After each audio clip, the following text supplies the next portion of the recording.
Jothurwa untie, Jothurwa will.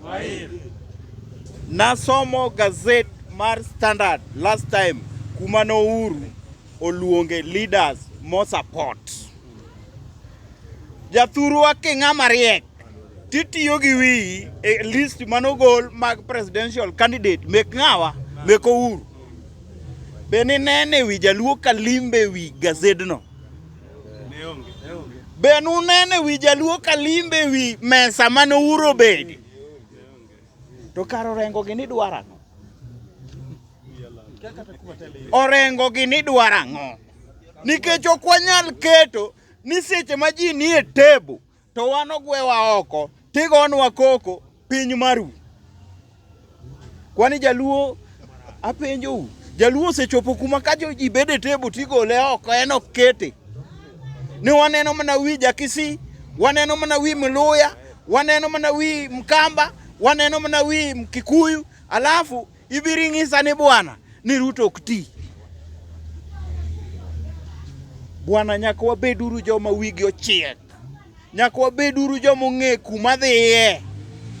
Ka ok wanyal bedo e table e opposition to sirkal to wantiere e table to pod ing'isa ni sirkal rach. Kindani gi nere ng'ama rach koro. Gir jo opposition cha osewewa oko.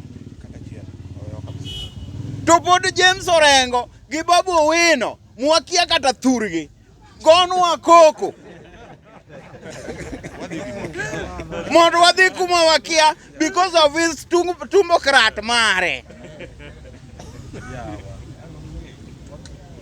Jothurwa wabeduru joma ong'eyo gima timo. Sani echo gikelo lwenyo mabe. Orengo nyaka chak luorore pok awinjo no Orengo dhi Siaya dhi timo campaign mar Linda Wanachietha. Ma bende onge teko. Who is Orengo in Linda Wananchi? Orengo en ng'a? Nikech kuma ne ji dhi bede tebo ka Ouru kucha. Sifuna manodhi. Kare Orengo ma en party di Chietha. Endo kare endo en position en mane. Babu Owino musiko manani ni wadhi we are going to colonize Homa Bay. Babu nyalo colonize Homa Bay adie. Kae Mbakasi kae motame colonize osiko golo mana soya ewi ne jo kia sino siji what jo gol parogi. Ogolo soya pile ni mondo kete namba 1. Babu nitiyo molo kata mana jumbe ma Westland. Tukung'eyo ni bwana ma jagot jatiyo to wang' ni Babu noyombe nang'o nikech Babu ogero gorofa achiel e Mbakasi. Koso nikech ogo tibim gi tialala. Koro tinde wadwa yiero tibim gi tialala gi good debating e parliament. Sifuno satimo ne jo Kenya kopogore gi go debating e TV. Mabe last time notame. In fact kana dhi e convention mar Vision Beyond 2030 Oburu Odinga nogolo speech moingo kata mana Edwin Sifuna. Ng'ami luongo ni Medio Kano nogolo speech moingo Edwin Sifuna. Very clever man. Edwin Sifuna to ng'isi ni odwa rito piny gi constitution. Constitution ji chamo. Constitution is there to devote to ninias, to guide us. Ok wachame. En mana kanye mane momiyo nokel muma mondo guide japiny. Koro chal gi constitution ma wantiero kinyanyiso wane Kenya rito gi constitution. Yes, irito gi constitution. Japiny ok cham constitution. Nyaki many kaka japiny nyalo yudo chiemo. Sani king'iyo dongruok manyocha ikonyowa, dongruok mantie thurwa. Opogore gi regime manyokalo. Ni ng'ato nyawinjo ka kwano barabara. Kwano gik mane Uhuru Kenyatta notimo. Gik mane Uhuru Kenyatta notimo within 10 years. To Ruto timo within 4 years. Inyalo compare. Jothurwa gima nyaka watim ni nyaka wanen. Gima biro thurwa rach ne jagot. To jagot ni mae wasikwa e siasa. Wala to wago ura goya. Lakini siasa mar leadership mar Kenya to jagot en ang'o jawasikwa mamano to wang'eyo tinde wakonyore kodgi ahinya mowasomogi mwang'eyo to en ng'ama kisegolo loka cha to kiai ine moduogo go yasere chien koni. Omiyo jothurwa gima ng'eyo ni Gladys Wanga odiso gimitimo Homa Bay no mora malich.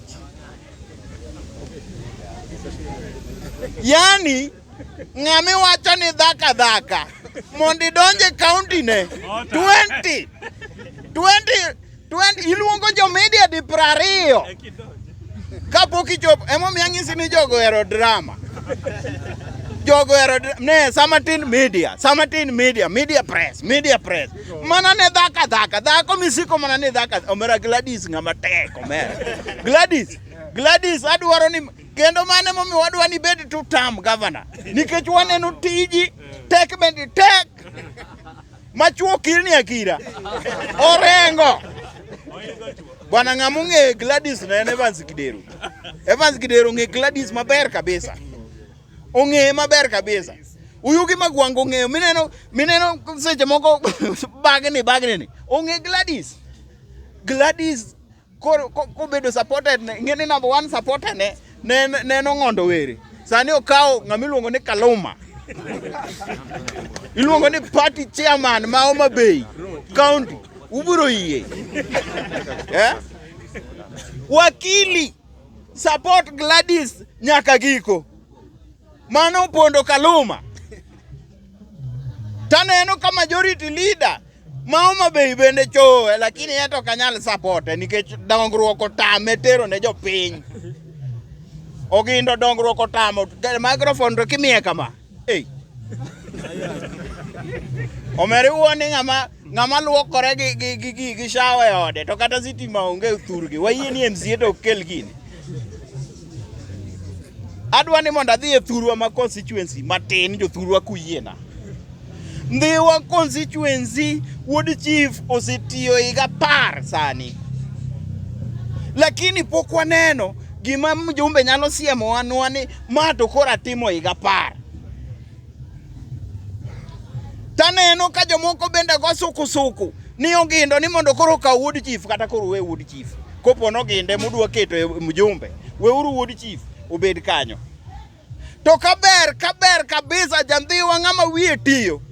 To mama moro nitiere kacha miluongo ni Beatrice Ogola.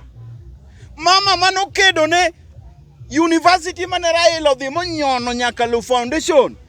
Ni koro nidwa dhi gere jela. Ni koro kanyi idwa dhi loke jera. Mama chogore ne Homa Bay ne Ndhiwa constituency mondo gino kik ger kanyo. Ni kano kar university. Ema mondo jogo nyokawo jelo chotero suba kucha. To mane ming'iyo go maendeleo mar ng'ato. Beatrice Ogola notemo ma jela ok oger Ndhiwa kanyo. Kendo nokelo miswada no e Senate ma ji ok ng'ado ni gino ok ger kanyo. Donge mano jatelo. Emomiyo awacho ni kik walok puth gi puth. Kik walok ang'o? MCA ok nyal dhi terms 3 to onge gimotimo ne jopiny. Kae to wacho ni mondo japiny obede omiye promotion mar bedo mjumbe marang'o. Ogindo ka joka wabwayo ng'e ni tiyo negi maber gidogi yiri MCA. Lakini Ndhiwa to wadwaro ni mondo koro mama makedo ni jo Ndhiwa te miluongo ni Beatrice Ogola mane makoro bed mjumbe wawile gi Wuod Chief. Nikech Wuod Chief bende osechamo nono maonge gima timo. Jothurwa Ndhiwa wang'ni wamiyo Beatrice Ogola nikech anta ng'eyo ni en to bro kawo kendo ang'eyo ni obro deliver ne Ndhiwa maber kabisa. En mama mosetiyo maber kata mane gik mosemiye position mosemiye matindo mag government. Omiyo jothurwa Ndhiwa an mama mang'eyo manyalo tiyo, manyalo gero Ndhiwa, manyalo keto sitima, manyalo gero barabara. Higa 10 sikul podonge sitima, sikul. Nikech Martin Wuod Owino kia kuma po to jaluo e minister mar power. Barabara madhi e sikul pod rach nikech Martin Owino ne okia gimonego tim ne jopiny. En lobbying. Erokamano tieko. En lobbying monego timne, mane tiji. Apart from gik moko adek ma mjumbe timo kacha, en lobbying koro onego dhi otim ni thurgi otimore nade. Omiyo jothurwa wan wawacho ni mama Beatrice Ogolla oromo rito Ndhiwa. Erokamano.